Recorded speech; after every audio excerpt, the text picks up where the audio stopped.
In his opulent palace, built among the palms of Jericho, the aging Herod had been thrown into a state of panic by the words of three strange men who had been admitted to his presence after a long journey.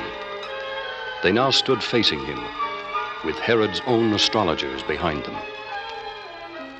Say it again, Melchior.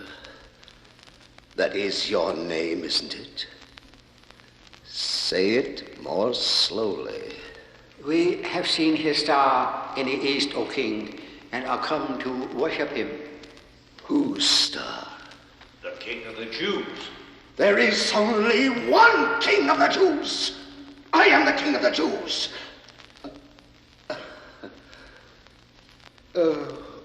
What say my own wise men of this? What sayest thou, Josias? It is a thing long prophesied, my lord king, and long expected, as thou knowest. Then where, if not within my palace here, would such a birth occur at such a time? The prophet gave the spotters Bethlehem, my lord. And thou, Bethlehem, in the land of Judah, are not the least among the princes of Judah, for out of thee shall come a governor that shall rule my people Israel. If thou didst know this, why was I not informed? There is some conflict in the times, my lord. These men... These men? These men are kings, Josias. They know more in their little fingers than thou hast ever known. Get thee away and take our other so-called wise men with thee also. Leave me alone with these travelers.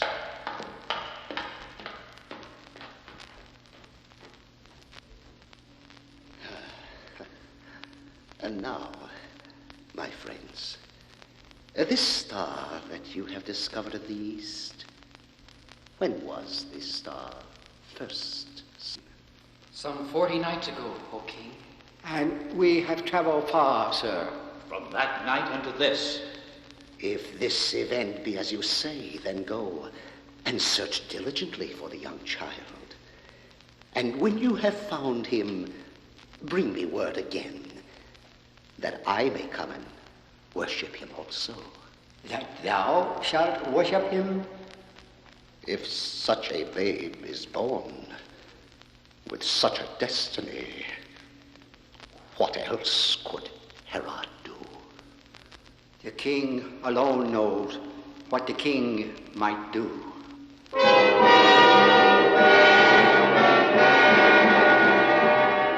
Back in the town of Bethlehem itself, the Holy Family has passed the days required before the presentation of the newborn babe in the temple at Jerusalem.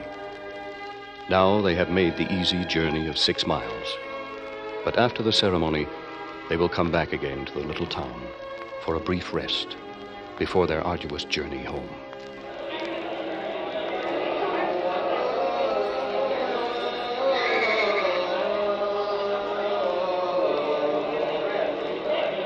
"10,000 workmen had been enrolled to complete the magnificent buildings of the temple at Jerusalem, and the work was still unfinished.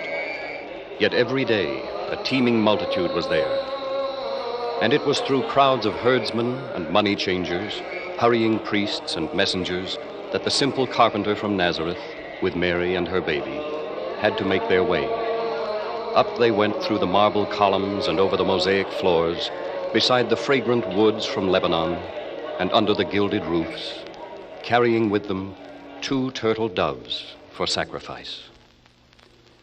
Levitical law prescribed a yearling lamb for this occasion, but compassionate and mindful, as it always was of the poor and humble, the law of Moses permitted the offering of 2 turtle doves instead. And Joseph, who had already been called upon to pay 5 shekels to redeem the newborn infant from the necessity of temple service, had not been able to afford the sacrificial lamb. Into the courts of sacrifice and past the heavy veils, embroidered with their purple flowers, they came now, out of the glare of the sunshine and the noise, into the shadowy hush of a lofty room beyond. At first it seemed as if they were alone in there, But they heard the sound of footsteps approaching them over the marble floor. And the kindly white-haired man who came before them was the worthy Simeon.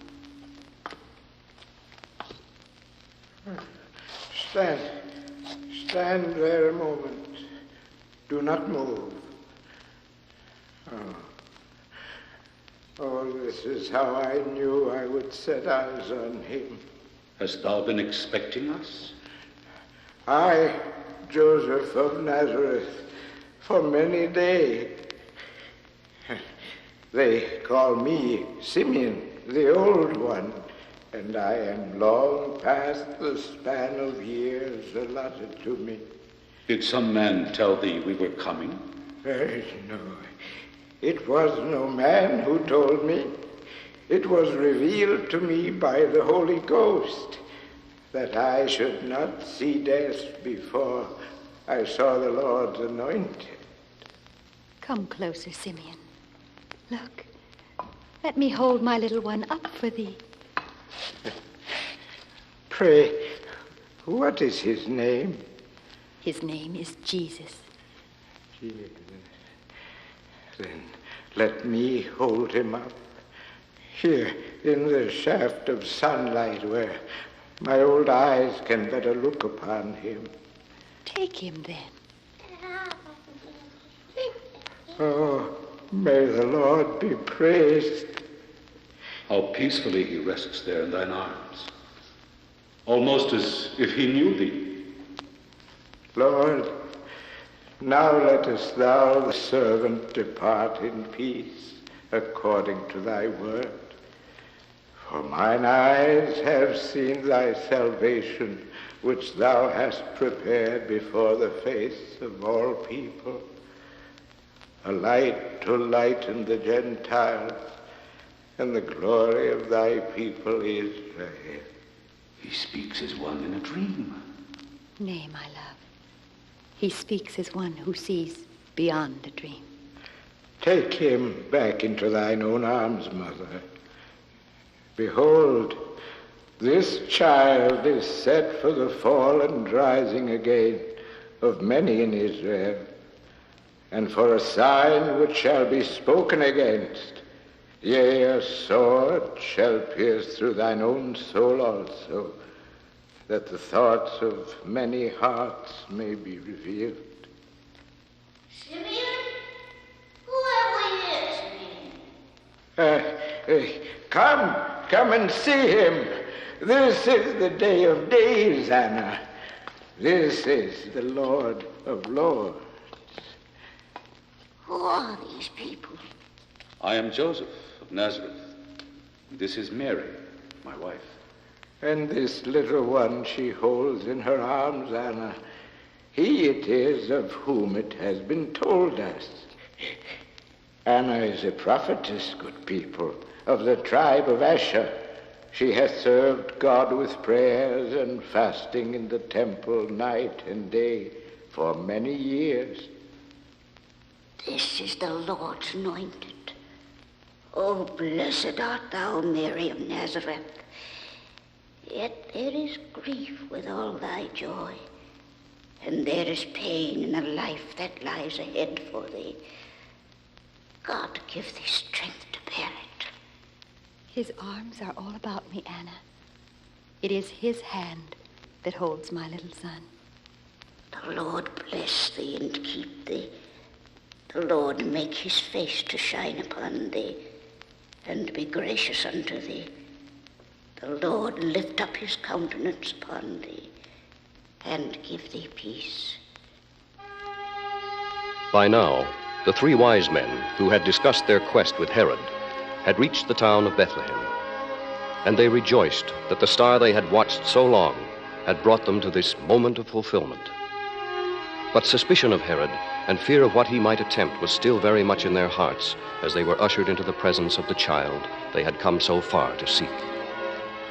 It was in a humble room in the inn that they found him now, for the kindly Esther had seen to it that they no longer needed to use the stable once the crowds had gone away. Come in, my lords. We have indeed a newborn babe, as you surmise. Oh, please, sirs, please do not kneel like this. We come to pay him homage, lady. 207 days we've traveled here to do so. And how beautiful he is. How small and yet how strong and beautiful. But this homage. His star proclaims him as a king. King of the Jews is what the stars say of him. But we are only humble folk from Nazareth. Your prophets wrote, he shall be called a Nazarene. From these robes you wear, sirs, you must be of some truly royal birth. I am Melchior, king of Tarshish and the Isles. And I am Casper, prince of Sheba. And me, Balthazar, gentle people. Balthazar, prince of Seba. We have brought gifts here for the infant king. Help me to open them, Caspar. Oh, yes. Here is a gift of gold, lady. It is a golden chalice, Mary. For him, for the baby, for my little Jesus. From one king to the King of Kings. And this is myrrh, lady. Myrrh, to bespeak the bitterness and sweetness of humankind. And I bring frankincense, offered in the service of the Most High God. Such splendid, precious things. No man has brought me any gifts for him as yet, saving that shepherd's staff against the wall there. But here now, hold the little one while I receive them, Joseph. A golden chalice and a gift of myrrh and frankincense. He is well blessed with them. I would that we could bless you too, lords. 'Tis blessing enough, sweet lady, that we should be so close to him. And guard him well, woman of Nazareth, for already there are those who seek his life. Speakest thou of Herod? I do. I knew it in my heart that there was need for special care because of Herod.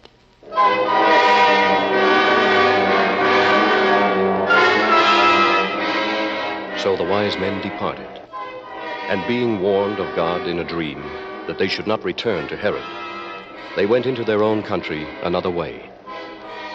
And late that night, the carpenter also, heavy with sleep because of the strange things that were befalling him, dreamed deeply. And in his dream, another warning was now given. Arise and take the young child and his mother and flee into Egypt. And be thou there until I bring thee word. For Herod will seek the young child to destroy him. So Joseph arose and took the infant Jesus and his mother by night, and thankful again for the faithful donkeys they had brought from Nazareth, set forth for Egypt. And not a moment too soon did they arrive there, for the panic-stricken Herod tried to remove by violence all possibility of there being another king of the Jews. He ordered the slaughter of all male children under 2 in Bethlehem.